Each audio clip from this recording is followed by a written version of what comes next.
Hello students, आज का जो हमारा टॉपिक है वो है कंपोजिशन ऑफ फंक्शंस। इसको हमने उसके कंपोजिशन ऑफ फंक्शन को समझने के लिए तुम ऐसे देखो, हमारे पास तीन सेट्स दे रखे हैं ए बी एंड सी। ये तीनों क्या नॉन वाइड सेट्स हैं। नॉन वाइड बोलने का मतलब नॉन एम्प्टी सेट्स। उसके बाद हमने एक फंक्शन डिफाइन किया F from set A to set B, और एक दूसरा फंक्शन हमने डिफाइन किया G from set B to set C. B two functions, ये दो फंक्शंस हैं। अब यहाँ पे देखो, समझने वाली बात क्या है कि जो हमारा एफ फंक्शन है ना वो सेट ए से सेट बी में है, और जी फंक्शन जो है वो सेट बी से सेट सी में है। तो एफ फंक्शन का कोडोमेन जो है वो जी फंक्शन का डोमेन है। तो अगर एफ फंक्शन का कोडोमेन जी फंक्शन का डोमेन है तो यहां से हमें क्या पता चला कि जो एफ फंक्शन का जो रेंज होगा ना, रेंज, वो जी फंक्शन के डोमेन का सबसेट होगा। ठीक है, क्यों होगा? बिकॉज एफ फंक्शन का जो भी रेंज होगा वो बी सेट में मिलेगा। ठीक है, और बी जो है हमारा क्या है, जी फंक्शन का डोमेन है, तो एफ फंक्शन का रेंज क्या हो जाएगा, जी फंक्शन के डोमेन का सबसेट। ठीक है, ये बात आ गई समझ में। अब यहां पे हमने क्या बोला कि लेट एक्स बिलोंग्स टू ए। हमने क्या बोला कि एक्स जो है हमारा सेट ए का एलिमेंट है। तो अगर एक्स सेट ए का एलिमेंट है तो एफ एक्स जो होगा वो बी सेट का एलिमेंट होगा। एफ एक्स क्या है, एक्स का इमेज है अंडर द फंक्शन एफ, तो जो एफ एक्स होगा वो बी सेट का एलिमेंट होगा। अगेन हमें पता क्या है कि जी फंक्शन जो है वो सेट बी से सेट सी में है। तो ये जो एफ एक्स है ये तो जो हमारा बी सेट का एलिमेंट है, तो इस पर हम क्या कर सकते हैं, फिर जी फंक्शन अप्लाई कर सकते हैं। ठीक है, बिकॉज ये तो एफ एक्स जो है वो जी फंक्शन के डोमेन का एलिमेंट है, तो इस पे हमने जी फंक्शन अप्लाई किया। तो जी ऑफ एफ एक्स जो होगा, ये एफ एक्स क्या है, जी फंक्शन के डोमेन का एलिमेंट है, तो जी ऑफ एफ एक्स जो होगा वो क्या होगा, वो सेट सी का एलिमेंट होगा। ठीक है, तो यहां से हमें क्या पता चला कि 10 for each X belongs to A. अगर हमने कोई भी एक्स एलिमेंट लिया सेट ए का, there exist a unique element G of F X belongs to set C. अगर हमने कोई भी एलिमेंट लिया सेट ए का, तो सेट ए के कॉरस्पॉन्डिंग एक यूनिक एलिमेंट, सेट ए के कॉरस्पॉन्डिंग, सेट ए का हमने एलिमेंट ले लिया एक्स, तो एक्स के कॉरस्पॉन्डिंग एक यूनिक एलिमेंट एग्जिस्ट कर रहा है जी ऑफ एफ एक्स। किस सेट का, सी सेट का। तो देखो हम लोग पहले कैसे गए, पहले सेट ए से सेट बी में गए अंडर द फंक्शन एफ, फिर सेट बी से सेट सी में गए अंडर द फंक्शन जी। कैसे गए, हमने कोई भी रैंडम एलिमेंट सेट ए का उठाया, उस पे हमने एफ फंक्शन अप्लाई किया, तो जो एफ ऑफ एक्स मिला वो किसका मिला, सेट बी का एलिमेंट मिला। फिर ये एफ ऑफ एक्स जो सेट बी का एलिमेंट है, फिर हमें पता है कि जी फंक्शन है from set B to set C, तो फिर हमने एफ एक्स पर जी फंक्शन अप्लाई किया, तो जी ऑफ एफ एक्स जो मिला हमें वो सी सेट का एलिमेंट मिला। तो हम क्या कर सकते हैं, इस दो फंक्शन को हटा के एक हम डायरेक्ट फंक्शन भी बोल सकते हैं from set A to set C, because set A के का हर एक एलिमेंट एक्स क्या होगा, एसोसिएट होगा फ्रॉम सेट सी के एलिमेंट से under the function F then G. पहले एफ से होगा फिर जी से होगा। तो यहां हम लोग क्या बोल सकते हैं कि हम एक नया फंक्शन डिफाइन कर सकते हैं, जी सर्कल एफ, या इसे बोलो जी कंपोजिशन एफ। एक हमने नया फंक्शन डिफाइन कर दिया, जी सर्कल एफ या G composition F from set A to set C. Set A क्या है, एफ फंक्शन का डोमेन है, और ये सेट सी क्या है, जी फंक्शन का कोडोमेन है। एक हमने नया फंक्शन डिफाइन कर दिया। देखो ये जो जी सर्कल एफ लिखा है ना, या जी कंपोजिशन एफ लिखा है, ये देखने में उल्टा है। ये लग रहा है ना कि पहले जी है उसके बाद एफ है, लेकिन यहाँ उल्टा है। इसमें क्या होगा कि जी सर्कल एफ जो होगा उसमें पहले एफ फंक्शन आएगा। मतलब क्या करेंगे कि पहले हम एक्स एलिमेंट को एफ फंक्शन से बी सेट में, बी सेट के एलिमेंट से एसोसिएट करेंगे।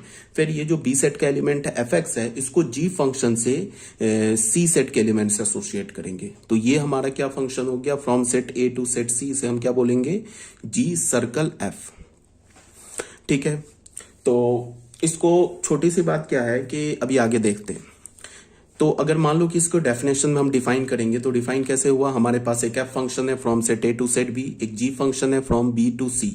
बी टू फंक्शंस, ये दो फंक्शंस दे रखे हैं।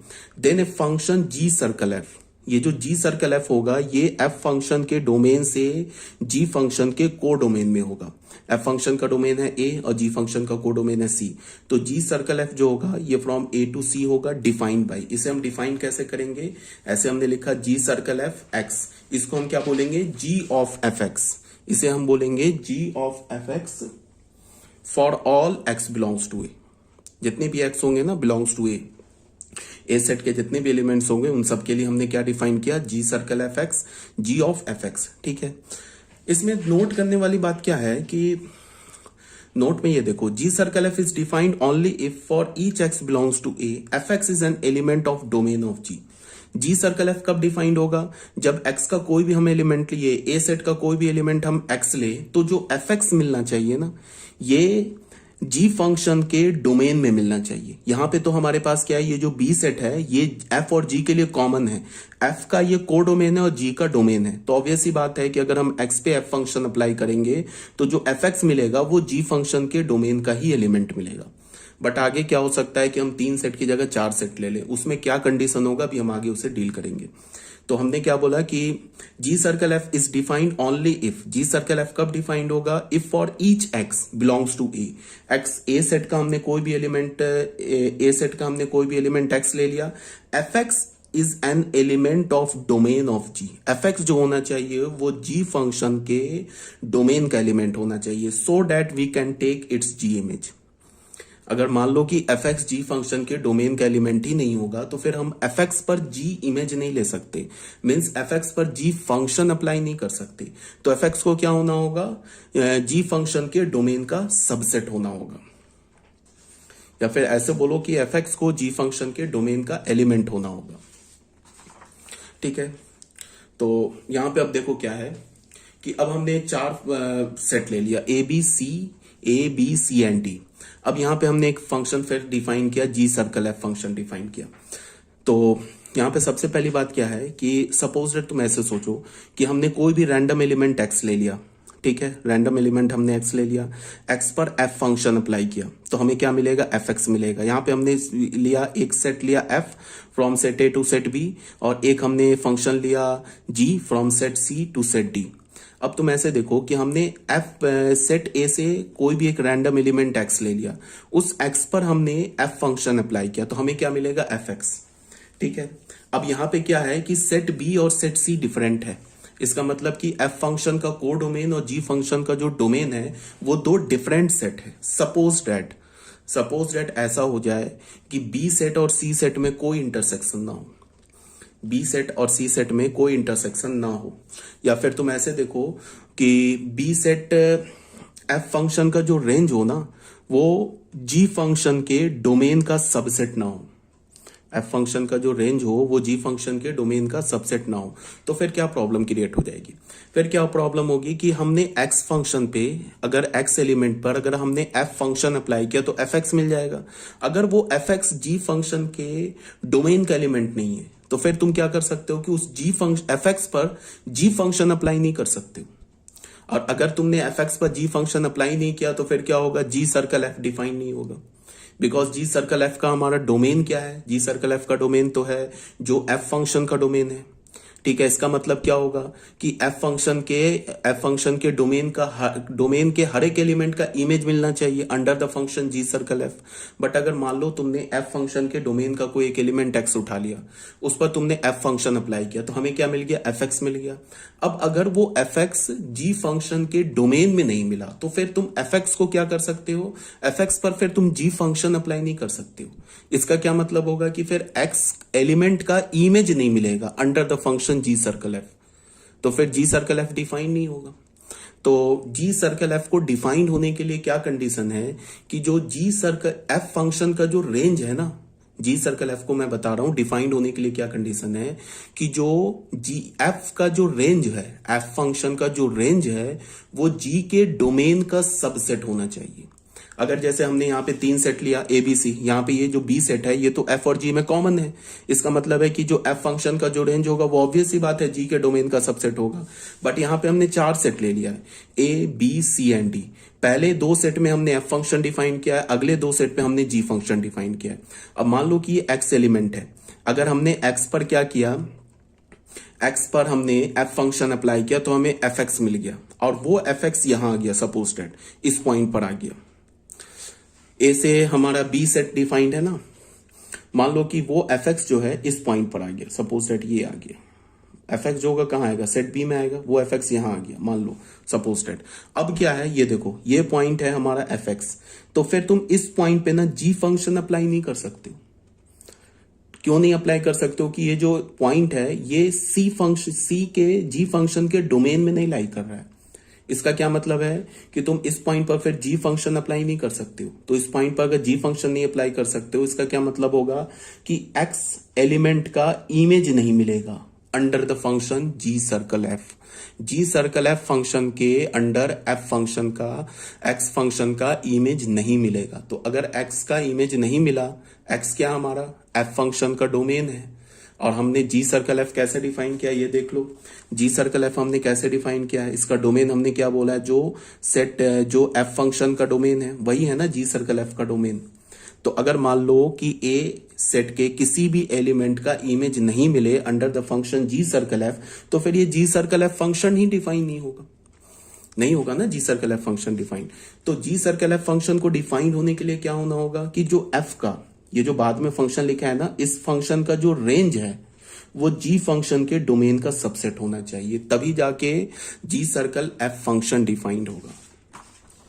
तो यहां पे मैंने क्या बोला कि अगर मान लो कि हमने एक्स लिया, इस पर एफ फंक्शन अप्लाई किया, हमें ये पॉइंट मिल गया बी सेट में, ठीक है। तो ये पॉइंट अगर बी सेट में मिल गया तो फिर इस पॉइंट पर हम जी फंक्शन अप्लाई नहीं कर सकते।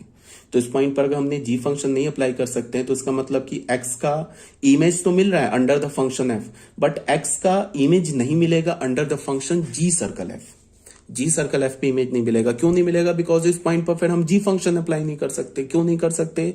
बिकॉज ये जो पॉइंट है ना, ये जी के डोमेन से बाहर है। अगर हम जी जो अप्लाई करेंगे, जी फंक्शन अप्लाई करेंगे, उसी पॉइंट पर करेंगे ना जो जी का डोमेन हो। जी के डोमेन के बाहर के एलिमेंट पे तो हम जी फंक्शन नहीं अप्लाई कर सकते। ये पॉइंट तो क्या हमारा जी के डोमेन से बाहर है। हाँ, अब अगर मान लो एफ फंक्शन का रेंज जी फंक्शन के डोमेन का सबसेट है, जैसे ये वाला जो है ना, मैंने जो पोर्शन लिया, देखो ये जो पोर्शन लिया है, ये जो पोर्शन है ये क्या है, कॉमन है बी और सी सेट में, और इसी को हमने रेंज बोल दिया एफ फंक्शन का। ये हमारा एफ फंक्शन का रेंज है। तो बताओ इस पोर्शन में कोई भी पॉइंट ले लो, कोई भी एलिमेंट ले लो, वो जी सेट में भी लाई कर रहा है, जी फंक्शन के डोमेन में भी लाई कर रहा है। इसका मतलब कि ये जो कॉमन पोर्शन है, इसके किसी भी एलिमेंट पर हम जी फंक्शन अप्लाई कर सकते हैं, ठीक है। और ये जो कॉमन पोर्शन, इसे हमने क्या बोला, रेंज ऑफ एफ। तो इसका क्या मतलब है कि जी सर्कल एफ को डिफाइंड होने के लिए, बार बार मैं बोल रहा हूं, जी सर्कल एफ को डिफाइंड होने के लिए एफ फंक्शन का जो रेंज होगा वो जी के डोमेन का सबसेट होगा।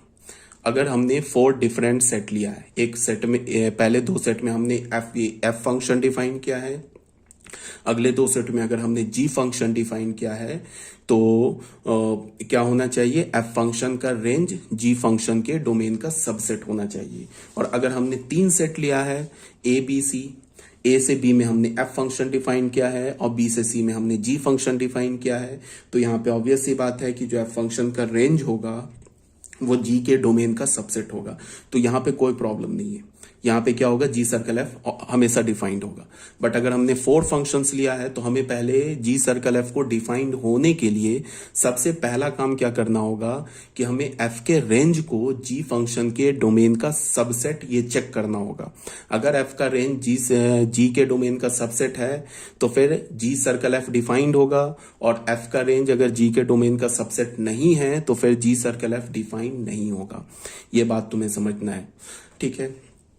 उसके बाद हमने क्या किया, यहाँ पे हमने क्या किया है कि एफ के रेंज को जी फंक्शन के डोमेन का सबसेट ले लिया। तो अगर हमने एक्स पर एफ फंक्शन अप्लाई किया तो यहाँ पे कहीं आएगा एफ एक्स, ये कॉमन पोर्शन में आएगा। फिर ये कॉमन पोर्शन जो है वो जी के डोमेन में भी लाई कर रहा है, तो उस पर हमने जी अप्लाई करेंगे तो फिर क्या मिलेगा, जी ऑफ एफ एक्स होगा। तो जी ऑफ एफ एक्स जो होगा वो ऑब्वियस सी बात है कि डी सेट का सबसेट होगा। तो मान लिया हमने कि जी ऑफ एफ एक्स इतने पोर्शन में मिल गया, तो ये जो पोर्शन है ये क्या हो गया, जी सर्कल एफ का रेंज हो गया। ये क्या हो गया, जी सर्कल एफ का रेंज हो गया। तो एक हमने नया फंक्शन डिफाइन कर दिया, from set A to set D. इस फंक्शन को हम क्या बोलेंगे, देखो ये फंक्शन क्या है, एफ से लेके जी में गया है, ठीक है। पहले क्या हुआ है, ये जो जी सर्कल एफ है, पहले हमने इस पे एफ फंक्शन अप्लाई किया, फिर हमने जी फंक्शन अप्लाई किया, पहले एफ फंक्शन अप्लाई किया, फिर जी फंक्शन अप्लाई किया। लिखते हैं हम अब रिवर्स करके लिखते हैं, हमने जी सर्कल एफ लिखा, ठीक है। तो ये जो जी सर्कल एफ होगा, इस फंक्शन का डोमेन क्या होगा, जो एफ फंक्शन का डोमेन है, पहले ये समझना है। और ये जी सर्कल एफ का को डोमेन क्या होगा, जो जी फंक्शन का को डोमेन है। जो जी फंक्शन का को डोमेन है ना, वही को डोमेन क्या होगा, एफ जी सर्कल, ये जो जी फंक्शन का को डोमेन है वही को डोमेन जी सर्कल एफ का भी होगा। और जी सर्कल एफ का डोमेन क्या होगा, जो एफ फंक्शन का डोमेन है। यहां तक ये बात आ रही है समझ में। अब क्या है कि सेम काम तुम जी सर्कल एफ की जगह एफ सर्कल जी में भी ले सकते हो। सेम एग्जैक्टली सेम होगा। अगर मैंने यहां पे बोला, ऐसे बोला, इसको देखो, अगर मैंने बोला कि एक हमारे पास एफ फंक्शन है ए से बी में, और एक हमने ले लिया जी फंक्शन ले लिया, मान लो सी से डी में ले लिया, तो हम क्या लिख सकते हैं, for G circle F to be defined. इसको डिफाइंड होने के लिए क्या होना होगा, we have range of F function. F function का जो रेंज होना चाहिए वो मस्ट भी क्या होना चाहिए, subset of domain of G. G function के डोमेन का सबसेट होना चाहिए। ठीक है, अब इसका क्या मतलब होगा कि जी फंक्शन का डोमेन क्या है, सी, और एफ फंक्शन के रेंज को हम क्या बोलेंगे, एफ एक्स। तो ये जो एफ एक्स होना चाहिए ये सबसेट होना चाहिए किसका, सी सेट का, तभी जाके जी सर्कल एफ डिफाइंड होगा। ठीक है, अब जी सर्कल एफ को हम डिफाइन कैसे करेंगे, जी सर्कल एफ लिखा, इस फंक्शन को, ये हमारा एक फंक्शन हो गया जी सर्कल एफ, इसका डोमेन क्या होगा, जो एफ फंक्शन का डोमेन है, एफ फंक्शन का डोमेन क्या है, ए। इस जी सर्कल एफ का को डोमेन क्या होगा, जो जी फंक्शन का को डोमेन है वो क्या होगा, सी। ठीक है, और इसको हम ऐसे बोलेंगे, जी सर्कल एफ ऑफ एक्स ये किसके इक्वल होगा, जी ऑफ एफ एक्स। इसको ऐसे रीड करेंगे, G of F X for all X belongs to set A. क्यों set A, because G circle F का डोमेन क्या है, सेट ए। ये तो हो गया हमारा जी सर्कल एफ। अब सेम काम अगर हम एफ सर्कल जी बोलेंगे, तो एफ सर्कल जी बोलेंगे तो क्या होगा, जी से एफ में जाएंगे। जी से कहां जाएंगे, एफ में। चलो मैं एक डायग्राम बना के दिखाता हूं। मान लो कि हमारे पास ये एक सेट ए है और ये सेट बी है और ये सेट सी है और ये सेट डी है। ये सेट ए हो गया, ये बी हो गया, ये सी हो गया, ये डी हो गया। इस पर हमने ऐसे बोला कि ये एफ फंक्शन है और ये हमने बोला ये जी फंक्शन है। ठीक है, तो अगर हम एफ सर्कल जी लेंगे तो पहले जी से एफ में जाएंगे। तो मान लो कि यहां पे अगर हमारे पास ये कोई एलिमेंट एक्स है, इस पर हमने जी फंक्शन अप्लाई किया, तो ये क्या होगा, ये जी एक्स आ जाएगा। अब ये जो जी एक्स है ना वो यहां मिलना चाहिए, तभी इस पर फिर हम एफ फंक्शन अप्लाई कर सकते हैं। ठीक है, तो यहां पे ये जी एक्स मिल गया और फिर जी एक्स पे हमने क्या अप्लाई किया, एफ फंक्शन, तो ये क्या मिल गया, एफ ऑफ जी एक्स। ऐसे होगा।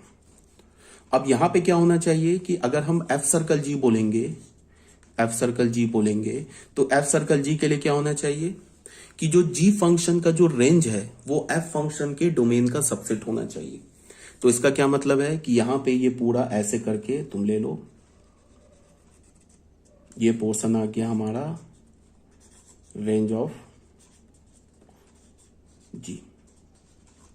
ये जो मैंने लिया ना ऐसे सर्कल, यहां पे जो मैंने ये पोर्शन लिया, इस पोर्शन में क्या होना चाहिए, जी एक्स मिलना चाहिए, ये रेंज होना चाहिए जी फंक्शन का। यहां पे हमने एक्स पे पहले जी एक्स अप्लाई किया, अब जो हमारा फंक्शन होगा वो जो जी फंक्शन होगा वो कैसे होगा, जी के डोमेन से, जी के डोमेन से एफ फंक्शन के को डोमेन में। ठीक है, तो जी का डोमेन ये हो गया डी और एफ फंक्शन का को डोमेन क्या हो गया, बी। तो ये जो हमारा एफ सर्कल जी फंक्शन होगा वो डी, जी के डोमेन से एफ के को डोमेन में बी, ऐसे डिफाइंड होगा। इसको हम क्या लिख सकते हैं, एफ सर्कल जी एक्स, ये क्या होगा, F of G X for all X belongs to set D. अब ये क्या डिफाइंड होगा, F circle G is defined only when क्या होना चाहिए, range of G function. G function का रेंज क्या होना चाहिए, सबसेट होना चाहिए किसका, डोमेन ऑफ एफ, एफ के डोमेन का सबसेट होना चाहिए। Range of G, range of G को क्या बोलते हैं हम, जी एक्स बोलते हैं। ये क्या होना चाहिए, सबसेट होना चाहिए डोमेन ऑफ एफ, एफ का क्या डोमेन है, सेट ए का, तब जाके ये डिफाइंड होगा। अगर हम तीन सेट की बात करेंगे, मान लो हमने ऐसे बात किया, अगर ऐसे बात कर लिया, तीन सेट पे ले लिया, ए सेट ले लिया, बी सेट ले लिया, सी सेट ले लिया, यहाँ हमने जी फंक्शन अप्लाई कर दिया, यहाँ हमने एफ फंक्शन अप्लाई कर दिया, यहाँ हमने जी का कोई एलिमेंट एक्स लिया, उस पर जी फंक्शन अप्लाई किया तो जी एक्स हो गया। फिर ये जो जी एक्स है इस पर हमने क्या अप्लाई कर दिया, एफ फंक्शन, तो एफ ऑफ जी एक्स हो गया। ये जो एलिमेंट हो गया ये हमारा क्या हो गया, एफ सर्कल जी हो गया। यहाँ पे ऑब्वियस ही बात है कि जो रेंज ऑफ जी है, रेंज हमारा जी फंक्शन का ये सबसेट है किसका, codomain of F, codomain of domain of F, sorry domain of F function. तो रेंज ऑफ जी एक्स को जी एक्स बोला, ये सबसेट हो गया डोमेन ऑफ एफ का मतलब बी का। और हम लोग डिफाइन कैसे करेंगे, एफ सर्कल जी एक्स बोला तो ये क्या हो गया, F of G X for all X belongs to domain of G, और डोमेन ऑफ जी क्या है, ए। ऐसे डिफाइंड होता है, ठीक है। तो ये बात आ गई होगी समझ में कि हम लोग क्या कर रहे हैं। यहाँ पे हमने क्या किया था, इधर क्या बताया कि जो जी फंक्शन का जो हमारे पास रेंज है, ये रेंज आ गया जी फंक्शन का, वो एफ के डोमेन का सबसेट हो गया। इसको हम ऐसे भी बोल सकते हैं, जैसे यहाँ पे बनाया ऐसे भी बना सकते, ठीक है। तो ये हमारा हो गया एफ सर्कल जी और जी सर्कल एफ का डेफिनेशन, ठीक है। अब यहाँ पे नोट 2 में क्या बोल रहा है, G circle F to be exist, G circle F को एग्जिस्ट होने के लिए रेंज ऑफ एफ, एफ का जो रेंज होगा ना, must be the subset of domain of G. वो क्या होना चाहिए, जी के डोमेन का सबसेट होना चाहिए। Similarly F circle G to be exist, if range of G, G का जो रेंज होगा must be the subset of domain of F, वो एफ के डोमेन का सबसेट होगा, तभी जाके क्या होगा, एफ सर्कल जी डिफाइंड होगा। जी सर्कल एफ को डिफाइंड होने के लिए क्या होगा कि जो एफ फंक्शन का जो रेंज है वो जी के डोमेन का सबसेट होना चाहिए, और एफ सर्कल जी को डिफाइंड होने के लिए जी के रेंज को एफ के डोमेन का सबसेट होना चाहिए। फिर जी सर्कल एफ का डोमेन क्या होगा, जो एफ फंक्शन का डोमेन होगा। फिर जी सर्कल एफ का को डोमेन क्या होगा, जो जी फंक्शन का को डोमेन होगा। एफ सर्कल जी का डोमेन क्या होगा, जो जी फंक्शन का डोमेन होगा। एफ सर्कल जी का को डोमेन क्या होगा, जो एफ फंक्शन का को डोमेन होगा। ये बात यहाँ पे समझना चाहिए, ठीक है। अब आ जाओ, ये नोट नंबर 2 हो गया। आई थिंक ये नोट नंबर, अब इसको हम क्या बोलेंगे, नोट नंबर 3। यहां पे क्या बोल रहा है, if G circle F is defined then it does not necessary that F circle G is defined. देखो यहाँ पे क्या है, अगर जी सर्कल एफ डिफाइंड है तो इसकी कोई गारंटी नहीं है कि एफ सर्कल जी डिफाइंड हो।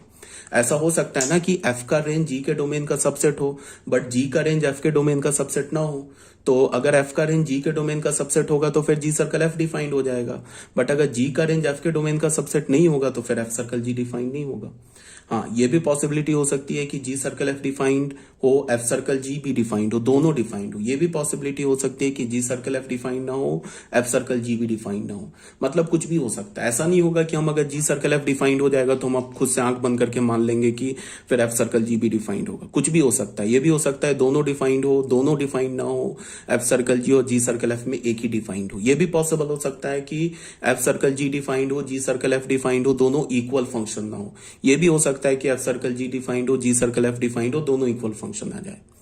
ये सारे पॉसिबिलिटी हो सकते हैं। तो हमें कैसे चेक करेंगे, हमें फिर चेक करना होगा जाके। अगर मान लो कि हमें चेक करना है कि जी सर्कल एफ डिफाइंड हो रहा है या नहीं हो रहा है, तो सबसे पहले हमें क्या देखना होगा, सिर्फ एक ही बात देखना है।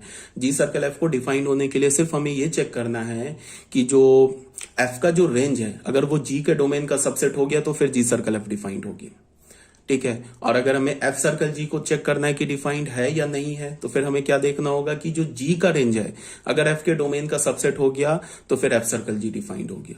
अगर मान लो एफ सर्कल जी और जी सर्कल एफ दोनों डिफाइंड हो गया, अब हमें चेक करना है क्या ये दोनों इक्वल है। तो दो फंक्शन की इक्वालिटी कैसे चेक करते हैं, सबसे पहले हम लोग देखते हैं कि दोनों फंक्शन का डोमेन सेम है। अगर दोनों फंक्शन का डोमेन सेम है, फिर दोनों फंक्शन का को डोमेन सेम है, और डोमेन के क्रॉसपॉन्डिंग दोनों फंक्शन का इमेज सेम है, तो फिर क्या हो जाएगा, दोनों फंक्शन इक्वल हो जाएगा। तो अगर एफ सर्कल जी और जी सर्कल एफ का डोमेन सेम हो, को डोमेन सेम हो, और डोमेन के क्रॉसपॉन्डिंग जो इमेजेस आ रहे हैं दोनों फंक्शन में, एफ सर्कल जी और जी सर्कल एफ में, वो भी इक्वल हो जाए, तो फिर फंक्शन इक्वल हो जाएगा। अगर कोई भी इक्वल ना हो, डोमेन ही इक्वल ना हो, तो फिर अनइक्वल फंक्शन हो जाएगा, ठीक है। तो ये सब बात को समझ में आनी चाहिए, इसमें कोई डाउट नहीं होनी चाहिए। तो अब बच्चों आ जाओ क्वेश्चन नंबर 1 में। क्वेश्चन नंबर 1 में क्या बोल रहा है, let R be the set of real numbers. यहां तक आई थिंक क्लियर होगा, कोई प्रॉब्लम नहीं आनी चाहिए, ठीक है। तो यही था हमारा कंपोजिशन ऑफ फंक्शन। एक और टॉपिक है कंपोजिशन ऑफ रियल फंक्शन, उसमें हम क्या करेंगे, ये भी कंपोजिशन ऑफ रियल फंक्शन है, बट एक हमारे इसके बाद भी टॉपिक है जिसमें अगर जी सर्कल एफ में एफ का रेंज जी के डोमेन का सबसेट नहीं है तो भी हम कंपोजिशन डिफाइन करते हैं। कैसे करते हैं वो अभी हम आगे नेक्स्ट टॉपिक में पढ़ेंगे, बट टाइम बिंग आपको क्या समझना है कि जी सर्कल एफ को डिफाइंड होने के लिए एफ के रेंज को जी के डोमेन का सबसेट होना पड़ेगा, और एफ सर्कल जी को डिफाइंड होने के लिए जी के रेंज को एफ फंक्शन के डोमेन का सबसेट होना पड़ेगा। क्या बोला, जी सर्कल एफ को डिफाइन होने के लिए एफ के रेंज को जी के डोमेन का सबसेट, और एफ सर्कल जी को डिफाइंड होने के लिए जी के रेंज को एफ के डोमेन का सबसेट, ठीक है। अभी टाइमिंग ये जानो, अगर उसके बाद भी हम लोग एक टॉपिक देखेंगे जिसमें मान लो कि एफ का रेंज जी के डोमेन का सबसेट नहीं है तो भी हम जी सर्कल एफ डिफाइन करेंगे। वो कैसे करेंगे आगे देखेंगे। अभी टाइमिंग बस इतना याद रखो जो भी बताया गया है। अभी क्वेश्चन नंबर 1 में देखते हैं। क्वेश्चन नंबर 1 में क्या बोल रहा है, let R be the set of real numbers. R हमारा क्या है, set of real numbers. If a function F R to R, एक हमने फंक्शन ले लिया आर टू आर, डिफाइन कैसे किया, F x is equal to X square, और एक दूसरा फंक्शन लिया G R to R, define क्या किया, G X is equal to 2x minus 1। Then find F circle G and G circle F, also show that G F circle G is not equal to G circle F, ठीक है। तो हमारे पास दो function दे रखा है और हमें क्या फाइंड करना है, एफ सर्कल जी और जी सर्कल एफ फाइंड आउट करना है। उसके बाद ये प्रूव करना है कि दोनों फंक्शंस इक्वल नहीं है। तो सबसे पहले देखते हैं, ऐसे सोचेंगे क्या जी सर्कल एफ डिफाइंड है, तो फिर सोचेंगे अच्छा जी सर्कल एफ को डिफाइंड होने के लिए एफ के रेंज को जी के डोमेन का सबसेट होना होगा। तो एफ का रेंज क्या है, ये सेट आर में आएगा। एफ का जो भी रेंज होगा वो ऑल रियल नंबर में आएगा। जी का डोमेन क्या है, वो भी तो ऑल रियल नंबर है। इसका मतलब क्या है कि एफ का जो को डोमेन और जी का डोमेन ये तो सेम सेट है, तो ऑब्वियस ये बात है एफ का रेंज होगा वो जी के डोमेन का सबसेट होगा। इसका मतलब क्या है हमारा कि जी सर्कल एफ डिफाइंड है। फिर अब सोचेंगे कि एफ सर्कल जी को डिफाइंड होने के लिए क्या होना होगा, जी के रेंज को एफ के डोमेन का सबसेट होना होगा। तो जी का को डोमेन क्या है, ऑल रियल नंबर, एफ का डोमेन क्या, ऑल रियल नंबर। तो जी का जो भी रेंज होगा वो ऑल रियल नंबर में ही तो आएगा। तो जी का रेंज क्या होगा, एफ के डोमेन का सबसेट है। इसका क्या मतलब है, एफ सर्कल जी भी डिफाइंड है और जी सर्कल एफ भी डिफाइंड है, ठीक है। अब हमें क्या चेक करना है कि ये दोनों इक्वल है या नहीं है, ये चेक करना है। तो सबसे पहली बात क्या है, एफ हमारा function R to R, F x is equal to X square, G हमारा function R to R, G X is equal to 2x minus 1। Range clearly है, range of F is the subset of domain of G. तो G circle F is defined. G circle F क्या होगा, F के domain से, याद रखेंगे G circle F का domain क्या होगा, एफ के डोमेन से जी के को डोमेन में। तो एफ का डोमेन भी आर है, जी का को डोमेन भी आर है। यहां पे हम लोग आ गए। तो जी सर्कल एफ एक्स क्या होगा, जी ऑफ एफ एक्स होगा for all X belongs to domain of F, F के डोमेन में। तो एफ का डोमेन क्या है, एफ का डोमेन आर है। तो जी सर्कल एफ एक्स को कैसे डिफाइन करेंगे, G of F X for G of F X, और एफ एक्स का वैल्यू क्या एक्स स्क्वायर वो डाल देंगे, और फिर जी में एक्स स्क्वायर डाल देंगे तो क्या आ जाएगा 2x square minus 1। Clearly range of G. अब अगेन देखो एफ सर्कल जी के लिए क्या होगा, जी के रेंज को एफ के डोमेन का सबसेट होना होगा। तो रेंज ऑफ जी ऑब्वियस सी बात है subset of domain of F, because F function का डोमेन को डोमेन आर है और जी फंक्शन का भी डोमेन को डोमेन आर है, ठीक है। तो एफ सर्कल जी क्या होगा, जी के डोमेन से एफ के को डोमेन में जाएगा। जी का डोमेन क्या है, ऑल रियल नंबर, एफ का को डोमेन क्या, ऑल रियल नंबर। तो एफ सर्कल जी क्या हो गया, ऑल रियल नंबर से ऑल रियल नंबर में आ गया। अब इसको हम डिफाइन कैसे करेंगे, एफ सर्कल जी एक्स को क्या बोलेंगे, F of G X for all X belongs to R. F of G का हमारा डोमेन क्या है, all real number, codomain क्या है, ऑल रियल नंबर, ठीक है। तो एफ ऑफ जी एक्स क्या हो जाएगा, एफ ऑफ जी एक्स क्या हो जाएगा, एफ ऑफ जी एक्स की जगह क्या डालेंगे 2x माइनस 1। तो यहाँ पे फिर एफ फंक्शन में 2x माइनस 1 डालेंगे तो क्या मिल जाएगा हमें 2x माइनस 1 का होल स्क्वायर, उसकी वैल्यू आ गई। क्लियर है यहाँ पे कि 4x square minus 4x plus 1 is not equals to 2x square minus 1। तो देखो फंक्शन जी सर्कल एफ और F function F circle G, इसका डोमेन को डोमेन तो सेम आ गया, बट डोमेन के कॉरस्पॉन्डिंग एफ और जी का इमेज सेम नहीं आएगा। क्यों नहीं आएगा, बिकॉज जो हमारा जी सर्कल एफ है वो इस फॉर्मूले से डिफाइंड हो रहा है और एफ सर्कल जी जो है वो इस फॉर्मूले से डिफाइंड हो रहा है।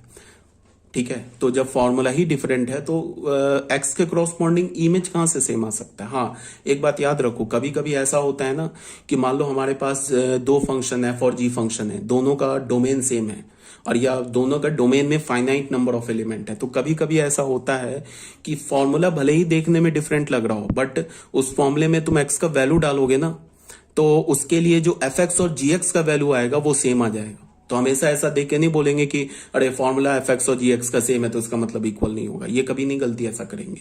हाँ, इनफाइनाइट सेट में हमेशा डिफरेंट होगा, मतलब कि अगर एफ और जी के डोमेन जो है वो इनफाइनाइट सेट है, और अगर एफ और जी का फॉर्मूला डिफरेंट है, तब कभी वो डोमेन के क्या बोलता हूं, एक एलिमेंट के डोमेन के एलिमेंट के क्रॉसपॉन्डिंग उसका एफ एक्स और जी एक्स इक्वल सारे एलिमेंट के लिए नहीं आएगा। समझ रहे हो बात को। बट अगर मान लो कोई हमारे पास फाइनाइट सेट है, मतलब एफ फंक्शन का डोमेन भी एक फाइनाइट सेट है, जी फंक्शन का डोमेन भी फाइनाइट सेट है, अब हमें क्या फाइनाइट सेट है, दो चार एलिमेंट है, और एफ एक्स और जी एक्स का फॉर्मूला डिफरेंट है, तो हो सकता है कि अगर तुम एफ एक्स और जी एक्स के फॉर्मूले में तुम एफ फंक्शन और जी फंक्शन का डोमेन के एलिमेंट को डालो तो उसका इमेज सेम आ जाए, ये पॉसिबल हो सकता है। बट यहां पे देख लो, जैसे मान लो कि हमने x का वैल्यू 1 लिया, तो 1 लिया तो क्या मिलेगा, जी एक्स का वैल्यू क्या, जी सर्कल एफ का वैल्यू क्या मिलेगा 1, और यहां पे हमने 1 लिया तो क्या होगा 4 माइनस 4, देख लो यहां पे हमने 1 लिया ना, तो 4 माइनस 4 1, तो 1 के लिए तो सेम आ गया, बट 2 के लिए देख लेते, अगर हमने जी सर्कल एफ का वैल्यू अगर 2 पे निकालते तो क्या होगा 4 2 8, 8 माइनस 1 7, और एफ सर्कल जी का वैल्यू अगर हम 2 के लिए निकालते हैं तो क्या हो जाएगा 4 4 4 जा 16, 16 माइनस 8 8, 8 प्लस 1 7, ये भी आ रहा है 7, देख लो यहाँ पे 2 के लिए सेम आ गया। अब बट अगर तुम 0 के लिए निकालो, जी सर्कल एफ का वैल्यू तुम निकालो 0 के लिए तो वो क्या आएगा -1, और एफ सर्कल जी का वैल्यू निकालो एक्स इज इक्वल टू 0 पे, तो हमें क्या आएगा 0 0 1, तो 0 के लिए डिफरेंट आ गया ना, तो 0 के लिए डिफरेंट आ गया, इसका क्या मतलब हो गया कि एफ सर्कल जी और जी सर्कल एफ इक्वल नहीं है। दो फंक्शन तभी इक्वल होगा ना जब डोमेन को डोमेन सेम हो, उसके बाद क्या हो डोमेन के हर एक एलिमेंट के क्रॉसपॉन्डिंग इमेज भी सेम हो, तभी तो दो फंक्शन को इक्वल बोलेंगे। तो जी सर्कल एफ के डोमेन में भी 0 है, एफ सर्कल जी के भी डोमेन में 0 है, बट 0 पे उस दोनों का इमेज डिफरेंट आ रहा है, जी सर्कल एफ का इमेज आ रहा है -1 और एफ सर्कल जी का इमेज आ रहा है 1। अच्छा, अब एक बात और, अगर मान लो सपोज डैट मैं जी सर्कल एफ का डोमेन को मैं बोल देता 1,2 और एफ सर्कल के भी डोमेन को मैं बोल देता 1,2, तो फिर देखो फिर क्या होता है, जी सर्कल एफ और एफ सर्कल जी इक्वल हो जाता।